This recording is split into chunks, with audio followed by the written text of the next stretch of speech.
le personnage représenté devant, toujours dans un écrin de folie. Mise à jour également sur le packaging. J'ai reçu la boîte dans un énorme carton brun, illustré, avec House of GOG. À l'intérieur, il y avait un deuxième carton brun dans lequel se trouvait cette artbox. Le tout entouré de mousse, un truc de fou pour le packaging.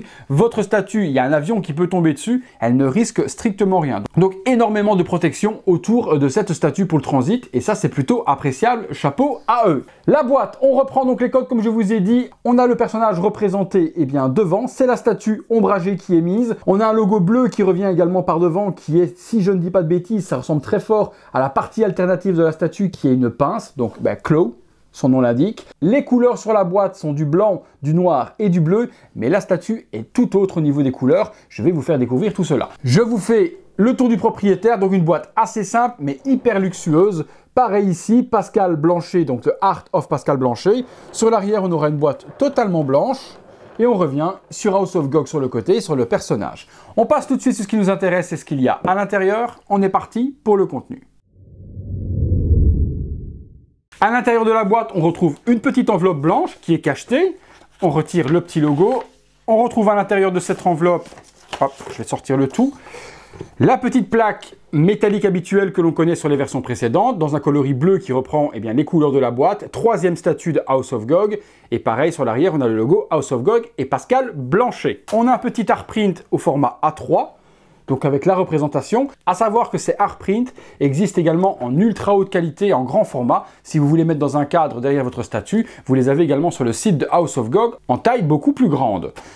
On a ensuite le certificat d'authenticité qui est une œuvre d'art à lui-même. Le certificat est juste somptueux, comme les versions précédentes, super glossy, avec plein d'architecture tout autour. Le sceau ici, House of GOG en imitation gold. On a donc certificat d'authenticité, Claw Premium Statue, 400 exemplaires au total sur la production, et la mienne est la numéro 54. Les deux signatures des deux cofondateurs de House of GOG, mon ami P.A. l'Espérance, que je salue au passage et qui est mon contact chez eux, avec qui j'échange énormément, et puis Hugues Martel, cofondateur également de House of GOG et propriétaire également de la société Pure Art.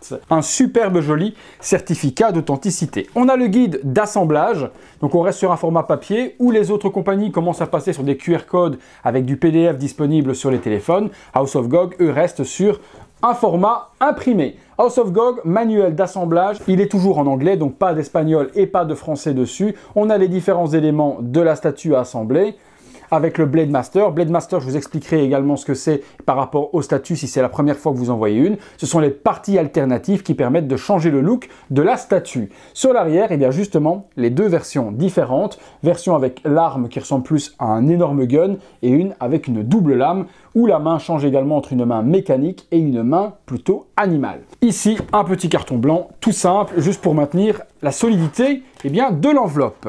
Alors quand je vous dis que le packaging est hyper luxueux, c'est l'épaisseur de la boîte les amis. On a une boîte qui est hyper rigide, hyper épaisse. Vous voyez l'intérieur est soigné, on n'a pas un truc qui est complètement dégueulasse. Il y a un double carton à l'intérieur du propre carton pour protéger tout ça. C'est softé en noir, c'est hyper classe et hyper joli. Comme je l'ai dit dans les vidéos précédentes, on a l'impression d'ouvrir un écrin d'un produit Apple, tellement le luxe est appliqué et soigné pour le respect des consommateurs. Même chose au niveau de la boîte interne. Vous voyez, double carton de protection, intérieur soft noir aussi, super joli. Honnêtement, des packaging comme ça, même chez XM Studio qui est vraiment du high level également au niveau du packaging, on n'a pas un soin à porter de la sorte. Polystyrène en 2 étages, on va découvrir ensemble la partie du dessus. Polystyrène gravé House of GOG sur le dessus. Ensuite, on a chaque élément qui est emballé dans un papier séparé. Ce papier, vous savez que je le critique souvent. C'est un papier que je dis qui généralement frotte les pièces et les abîme. Après m'être renseigné justement avec mon contact chez House of GOG, c'est un papier qui est vraiment prévu pour ça. C'est pas un bête papier sulfurisé à la con, c'est vraiment un papier qui coûte ultra cher et qui est censé justement bien protéger les pièces et ne pas les abîmer. Donc je crois mon contact chez House of GOG que le papier qu'ils utilisent, eux, en tout cas, protège mieux la pièce peut-être que les autres compagnies. Il est vrai que chaque fois que j'ai déballé une pièce de chez House of GOG, j'ai pas retrouvé par rapport à certains autres fabricants de la couleur dessus. Donc il y a peut-être différentes qualités de papier. Ici House of GOG, eux me certifient que ce papier est vraiment prévu pour protéger et pour ne pas abîmer la peinture. Donc différents éléments dans la boîte. Je vais retirer tous les papiers justement, je vous fais découvrir le contenu. Partie du haut, on retrouve 2 armes et deux espèces de crocs ou de pinces. On découvrira ce que c'est exactement. Partie du bas, on retrouve le corps de Claw, le socle et puis les pièces alternatives au niveau des bras. On passe tout de suite au montage. Comme toujours, on est parti sur la base. Alors la voici, la base. Alors, oh mon Dieu, encore un travail de malade.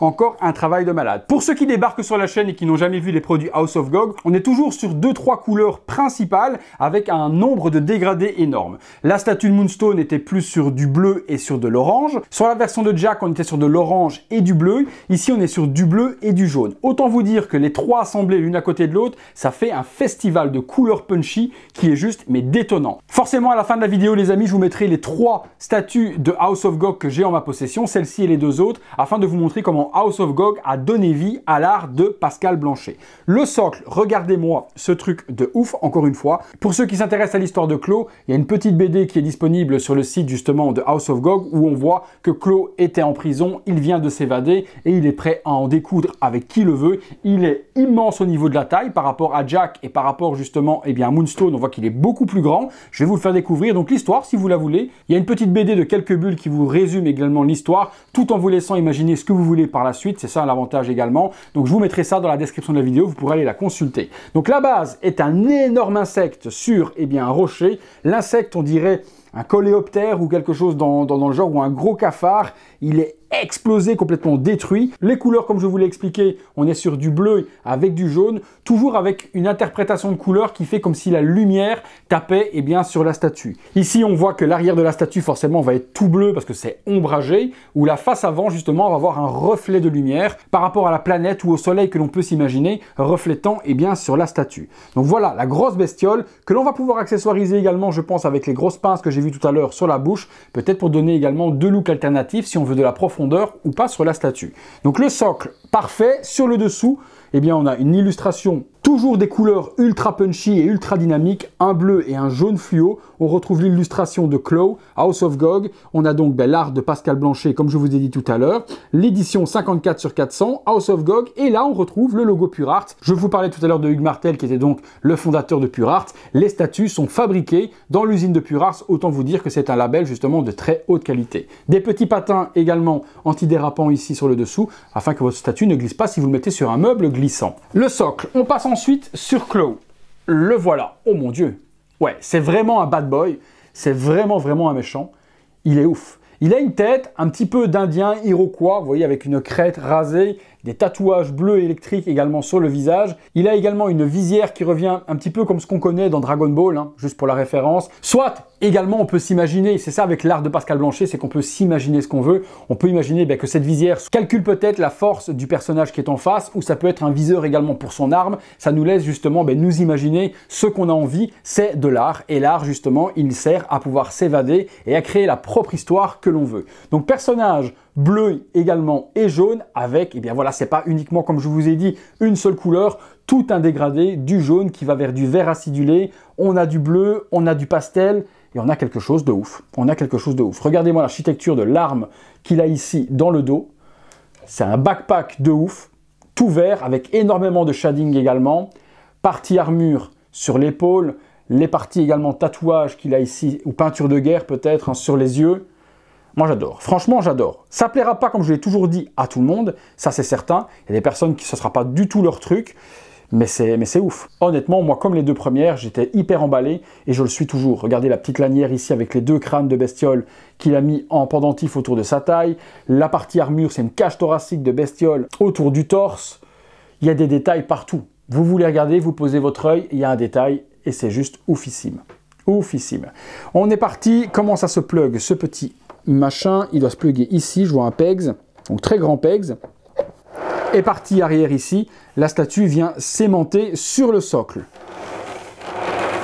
Ouais, je kiffe. On a donc la possibilité de donner un look alternatif au socle également. Imaginons que vous n'avez pas beaucoup de place dans votre vitrine, vous pouvez vous contenter de cet espace comme ceci. Vous pouvez par contre, si vous avez beaucoup de place, vous pouvez rajouter donc du coup les 2 pinces à l'insecte du socle, hop, comme ceci. Et celui-là comme cela. Ça complète, ça fait vraiment les 2 grosses pinces dégueulasses par devant de la bête. Ça, c'est en fonction justement de la taille. Forcément, ça va prolonger la taille avec ces parties-là. Mais l'avantage qui a été fait par House of GOG, c'est que si vous les enlevez, vous n'avez pas l'impression qu'il manque quelque chose. Ça a été dessiné et sculpté vraiment pour pouvoir être exposé sans. Moi, je trouve qu'avec, c'est quand même beaucoup plus joli.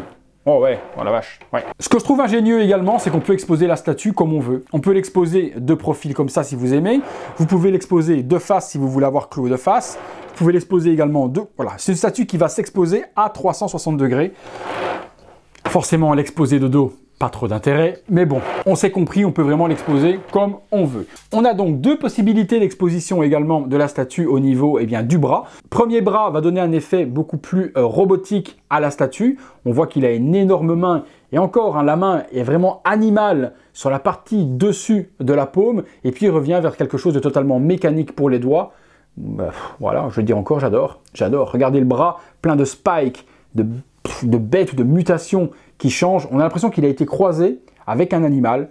Il s'est peut-être fait injecter un venin de quelque chose. Comme je vous dis, à nouveau, voilà, on s'imagine ce qu'on veut, on se crée l'histoire qu'on a envie. C'est ce que j'aime dans les concepts de Pascal Blanchet, c'est qu'on vous laisse libre de pouvoir imaginer ce que vous avez envie. Là, moi, je m'imagine qu'il s'est fait infecter par une bestiole, qu'il est en train de muter et qui se transforme justement moitié bête, moitié chasseur, moitié ravageur de l'espace. Un truc, voilà, un truc de dingue. On fait ce qu'on a envie, on s'imagine ce que l'on veut. Je suis hyper enthousiasmé à chaque fois sur les reviews House of GOG parce que, je vous dis, ça sort complètement de ce que j'ai l'habitude de voir et là, ça me donne envie de kiffer. Je kiffe vraiment parce que ça sort de tout ce que je vois habituellement. Si vous suivez la chaîne, je ne fais pratiquement que du Star Wars, du DC, du Marvel et autres. Et là, j'ai quelque chose qui me permet de m'évader et de me dire, tiens, ouais, il ferait bien ça. Il n'a pas d'histoire et je m'imagine l'histoire que je veux. Et ça, c'est juste exceptionnel. Alors, le petit bras. Excusez-moi, chaque fois, je m'emballe, mais vous le savez, mon amour pour House of GOG est vraiment surdimensionné. Je suis toujours en ultra kiff devant ses réalisations et devant sa statue. J'ai vraiment hâte d'assembler également les trois pour voir vraiment le diorama des trois, ça va donner un truc de fou. Cette partie-là est mixée entre PVC et justement résine afin de pouvoir avoir quelque chose qui bouge. Forcément, ne tirez pas dessus trop fort, ça risque de casser. Donc c'est un mélange spécial, on appelle peut-être à mon avis de polystone, je dis peut-être des bêtises dans le terme, mais qui permet d'être un petit peu plus flexible et de ne pas casser ni dans le transport ni dans la manipulation. Alors je cherche comment emboîter le bras de cette manière-là et ça vient s'emboîter ici. Regardez ça pour le moment. Il porte bien son nom, hein, Claw. Ah, Claw avec la pince, c'est un truc de ouf, c'est un truc de ouf. Cette possibilité-là, et donc après, on peut lui mettre, première arme, c'est cette arme-ci, dans les mêmes coloris également de la statue, bleu, vert et un truc acidulé également aussi, donc un espèce d'énorme shotgun qui, comme je vous dis, peut-être contrôlé avec la visière de l'œil, on s'imagine ce qu'on veut. Partie ici s'enlève, mais bon, elle n'a aucun intérêt, donc on la laisse dedans, et puis il y a un aimant pour venir aimanter. Peinture de la main, on retrouve une belle couleur donc de peinture couleur peau, qui rejoint le bracelet, qui fait que du coup on ne voit aucune jonction entre les deux. Donc voilà, premier look disponible pour Claw. Vous avez la possibilité forcément de switcher dans les pièces. Vous pourrez mettre, si vous voulez, la main mécanique avec cette arme-là. C'est la première possibilité et c'est comme ça que House of GOG l'a conçu et l'a inventé. Maintenant, vous êtes libre, si vous voulez, de mettre cette main-là avec l'autre arme. Il n'y a pas de limite. House of GOG, eux, l'illustrent avec la main mécanique, cette arme-là, la pince et la grande lame. Mais vous pouvez, vous, si vous préférez les autres looks, faire comme vous avez envie. Donc ici, on a donc cette partie-là avec la main mécanique et l'arme. On a toujours chez House of GOG un petit socle alternatif sur lequel on peut mettre les éléments supplémentaires afin de ne pas les laisser dans la boîte. Ça, c'est génial également. Donc si vous mettez ça comme ça, on peut du coup mettre les autres armes dessus. L'autre partie va donc être le bras version véritablement cette fois-ci crustacé, avec vraiment une pince de crustacé. Hop, cette fois-ci on le met comme ça et on peut l'exposer. Et vous pourrez du coup y mettre l'arme alternative, la plugger et avoir donc votre socle. Forcément, il faut de l'espace pour exposer ça. Vous regardez un petit peu la taille que ça prend, ça fait un bon presque 60 cm. Donc il faut de la place pour exposer le socle alternatif, mais on peut donc le mettre dessus. Regardez l'ingénierie également de House of GOG. Si vous n'exposez pas votre statue avec les pinces sur le coléoptère, le crustacé, vous pourrez également les mettre sur le socle. Ici et là, vous allez retrouver deux parties. Voilà, une, et puis la deuxième, juste ici. Et vous avez du coup votre socle alternatif complété avec les deux pinces, la grosse pince et l'arme. Vous avez possibilité également, si vous voulez, de mettre les autres éléments. Je vais vous montrer tout de suite. Donc ça, on va poser là pour le moment. On va lui mettre la version coquillage et crustacé. Hop. On va venir emboîter ça là-dedans également. Oh la vache, comme ça, je pense que c'est comme ça que moi je vais l'exploser. Et avec par contre la double lame, hop, cette arme-là, voilà, oh la vache. Par contre, il faut de la taille. Il faut de la taille vraiment en profondeur, c'est énorme. Vous pouvez peut-être la mettre dans ce sens-là si vous voulez, vous l'exposez comme vous avez envie, mais là, avec vraiment la partie organique, pince qui reprend vraiment son nom, claw, on a vraiment un truc, mais de ouf. Ouh la vache, j'ai failli me trouver l'œil. Et pareil, ici, vous pourrez, si vous le désirez, eh bien, y mettre l'arme alternative et aussi ici, venir y plugger le bras artificiel électronique pour pouvoir avoir eh bien, le socle alternatif et cette fois-ci la statue. Même chose, moi je suis tout en longueur et j'aime bien que les choses soient vraiment complètes. On pourra y remettre hop, les pinces si vous voulez quelque chose et que vous avez la place pour avoir cette statue de ouf. Oufissime. Moi, je pense que c'est comme ça que je vais l'exposer parce que cette double lame et la pince organique donnent vraiment toute la bestialité à la statue. Mais véritablement, il est ouf. Oufissime. Maintenant, comme je vous l'ai dit, on peut sortir de l'art de Pascal Blanchet et de House of GOG. Si vous voulez eh bien, mettre à ce moment-là la pince et cette arme-là, vous pourrez le faire. Rien ne vous en empêche du tout. Comme vous pourrez également mettre, si vous voulez, la lame de la sorte. Et ensuite, eh bien, le bras robotique. Voilà, vous n'êtes limité que, comme l'histoire, par votre imagination. C'est vous qui choisissez ce que vous avez envie de faire. House of GOG et Pascal Blanchet vous disent, eux, comment ils l'ont imaginé, mais vous pouvez, vous, l'imaginer comme vous avez envie. Ouais, j'ai parlé beaucoup, mais énormément, mais à chaque fois que c'est House of GOG, je ne peux pas m'empêcher, je suis un passionné, je suis un passionné de la marque. PA l'Espérance le sait, que chaque fois que je pars avec lui dans des dialogues, je n'arrête pas de lui dire que ce qu'il fait, c'est juste phénoménal, parce que je suis véritablement hyper fan. C'est pas réservé à tout le monde, c'est pas prévu pour tout le monde, c'est pas pour tous les esprits non plus. Il faut savoir, eh bien, se détacher de ce que l'on connaît, et moi justement, ce type de statut me fait m'évader dans des histoires et des scénarios de l'espace qui me font juste eh bien, rêver. On se fait un petit visuel sur les 3 statues comme prévu les amis, ensuite on se fera la petite conclusion et le visuel final 360 degrés de cette magnifique statue. Je vous place les 3, je vous montre ce que ça donne. Voilà les amis, les 3 statues de House of GOG, les 3 statues que j'ai dans ma collection et dont je suis mais ultra fier, mais vraiment quelle chance d'avoir ces pièces d'art dans ma collection. Je vous ai dit, je suis ultra fan. On a totalement à droite Moonstone, première statue sortie par House of GOG. Je vous laisserai voir eh bien, la vidéo de Moonstone dans la description, je vous mettrai le lien également. Sinon vous tapez Moonstone House of GOG, vous tomberez dessus facilement sur YouTube.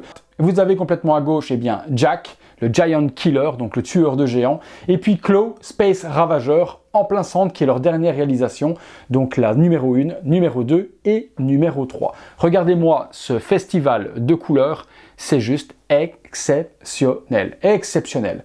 On en prend plein les yeux. Vous rentrez dans une pièce de collection, peu importe ce que vous allez voir tout autour, c'est celles-là qui vont vous taper dans l'œil en premier, vous allez dire waouh, mais qu'est-ce que c'est? Et vous allez vous approcher pour les regarder parce que c'est vraiment un festival de couleurs peps, rock, funky.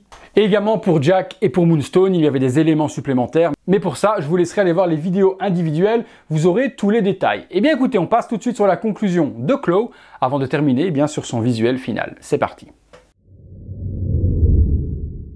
Voilà les amis, conclusion sur ce Claw de House of GOG. Et bien comme je vous ai dit, quand vous rentrez dans une pièce de collection, et bien c'est les premières choses que vous allez voir, c'est les statues de House of GOG. Je me souviens lorsque j'ai fait la vidéo de Megatron de la société Camille Arts, et bien le responsable de Camille Arts les a vus et la première réflexion qu'il a eue c'est waouh, qu'est-ce que c'est que ça et qui fait ça? Et je lui ai expliqué, il ne connaissait pas, et il m'a dit, ah ouais, quand même, c'est plutôt joli quand même. Donc même une compagnie adverse a vu la réalisation de House of GOG et ça leur a tapé dans l'œil en se disant, mais tiens, c'est curieux, qu'est-ce que c'est? Donc c'est vraiment pour vous dire que c'est vraiment quelque chose qui ne peut pas laisser insensible. Je respecterai comme d'habitude eh bien les gens qui n'aiment pas, hein. Ça c'est les goûts et les couleurs, on ne les discute pas et ce serait triste qu'on ait tous les mêmes goûts. Certaines personnes, j'ai vu dans les versions précédentes, me disaient, c'est trop monochrome, c'est trop la même couleur ou autre. C'est de l'art, je le répète encore, c'est une mise en réalité eh bien, de la réalisation d'un dessinateur et d'un illustrateur. Donc je peux comprendre que l'art ne peut pas être compris par certaines personnes et peut l'être pour d'autres. À chaque vidéo House of GOG, peu importe le fabricant que je fais, je suis toujours en admiration, ça me fait parler beaucoup. Je m'en excuse pour ceux que j'aurais saoulé à parler et à parler, mais à chaque fois, comme je vous l'ai dit, ça m'évade et regardez à nouveau, je parle encore de trop. Au niveau des dimensions, sur la version régulière, donc avec la pince mécanique et avec l'arme, je prends mes petites notes afin de ne pas dire de bêtises, on est sur 43 cm, sur 45 cm, sur 25 de profondeur. Maintenant, la profondeur tournera forcément de comment vous allez la mettre. Ça fera une profondeur différente comme ça que comme ça. Mais les dimensions globales de la statue avec ces armes-là, on est donc, je répète, 43 cm sur 45 sur 25. Sur la Blade Master, donc Blade Master, ça va être cette version-là, avec la pince et la lame. On sera donc à 43 cm sur 58, donc forcément beaucoup plus large, sur 25 également de profondeur, parce que la profondeur ne changera pas si vous mettez une arme ou l'autre, c'est juste au niveau de la largeur ou de la profondeur si vous le mettez de face. Voilà, comme ça vous avez également les dimensions. Au niveau du poids, on est sur 7 kg. Voilà les amis, si la statue vous intéresse ou si les autres vous intéressent, je vous mets dans la description de la vidéo le lien de House of GOG. House of GOG s'auto-distribue, donc il n'y a pas de revendeur pour les trouver. Vous les trouvez uniquement sur leur site internet. Vous trouvez, comme je vous ai dit, tout ça là, juste en dessous. Comme je vous l'ai dit aussi, il existe également des énormes art prints pour pouvoir mettre à l'arrière, format un petit peu typé comme ce que fait Sideshow dans un beau cadre, c'est juste magnifique. Donc même chose, tout ça vous trouverez sur le site internet. Au niveau de la tarification, puisque vous aimez que j'en parle, on est à 780 $. Donc par rapport aux frais de port, je vous laisserai comme d'habitude aller voir en fonction de où vous habitez, à combien s'élèvent les frais de port. C'est un import de l'étranger, donc également il faut s'attendre à avoir un petit peu de douane à payer aussi à la livraison. Mais bon, ça c'est comme partout, que ce soit Sideshow, que ce soit les autres compagnies, la douane est maintenant appliquée sur tous les produits arrivant en France de l'étranger. Voilà les amis, je vais vous laisser place au visuel 360 degrés de la statue en détail, que vous puissiez voir ça de vos jolis petits yeux. Encore un énorme merci à PA l'Espérance, à Hugues Martel et à House of GOG et toute leur équipe de me permettre de faire ces magnifiques statues qui, comme je vous ai dit, me font ultra kiffer. J'espère que ce sera pareil pour vous. Merci encore de m'avoir suivi. Si vous avez aimé la statue et la vidéo, lâchez-moi un gros like. Abonnez-vous de la sorte. Vous activez la clochette et toutes les notifications afin de ne rien manquer de ce qu'il se passe sur la chaîne. Si vous voulez rejoindre la communauté, voir toutes ces vidéos en avant-première et participer également à mon travail, vous avez le bouton rejoindre qui se trouve à côté de s'abonner sur ordinateur. Sinon, dans la description de la vidéo pour les smartphones, vous avez le lien pour prendre l'abonnement mensuel, voir toutes les vidéos en avant-première, participer au concours et également aider mon travail journalier. Merci encore à tous, on se retrouve très bientôt pour une prochaine vidéo. On atteint les 40 000 abonnés. Je pense qu'au moment où je fais cette vidéo, on est déjà à 38 000. Du fond de mon cœur, merci. À bientôt les amis pour une prochaine vidéo.